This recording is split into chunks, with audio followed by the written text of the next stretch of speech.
presented by ROM Music। बोला बोला शंकर भगवान की।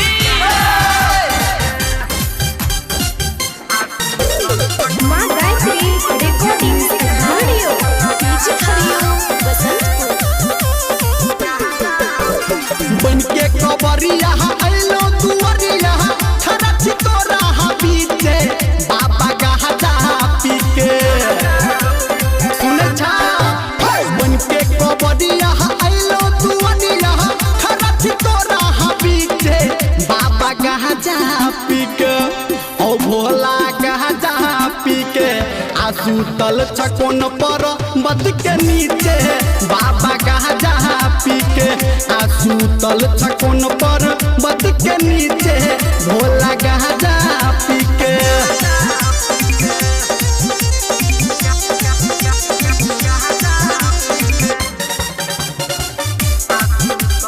पीछे खड़ियो बसंतपुर।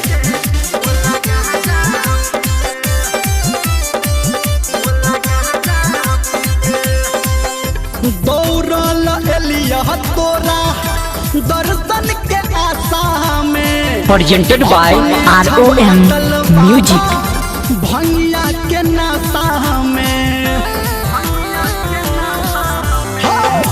दौड़ल एलिया तोरा दर्शन के आशा में अपने क्षमाचल भोला भंगिया के नाता में हम छी भोला खूब परेशान हो हमरा पे कहिया तू देबहो ध्यान हो हमारा पे बाबा कहिया देबहो तू ध्यान हो ऊपर तकलियो नीचे तकलियो तोरा तकलियो हो पीछे बाबा गाजा पीके हो भोला गाजा पीके आसुतल छकोन पर बद के नीचे बाबा गाजा पीके आसुतल छकोन पर बद के नीचे बाबा गाजा पीके।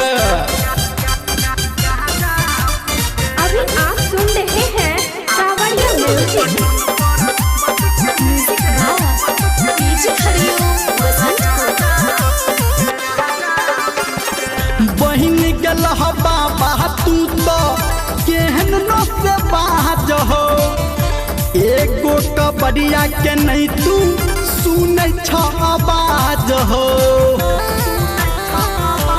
हे हो बहिन गल बाबा तू तो केहन न से बाज हो एकटा कबड़िया के नहीं तू सुन छ आवाज हो गादा तो बढ़िया तो छै दूध दही रहत हरदम मूड हंसही आ रहत हरदम बाबा मूड हंसही छोरा निरमलिया तनी हिलता करो कहे छ तोरा हो ठीक है बाबा गाजा पीके हो भोला गाजा पीके आसुतल छकोन पर बद के नीचे बाबा गाजा पीके आसुतल छकोन पर बद के नीचे भोला गाजा पीके presented by ROM Music।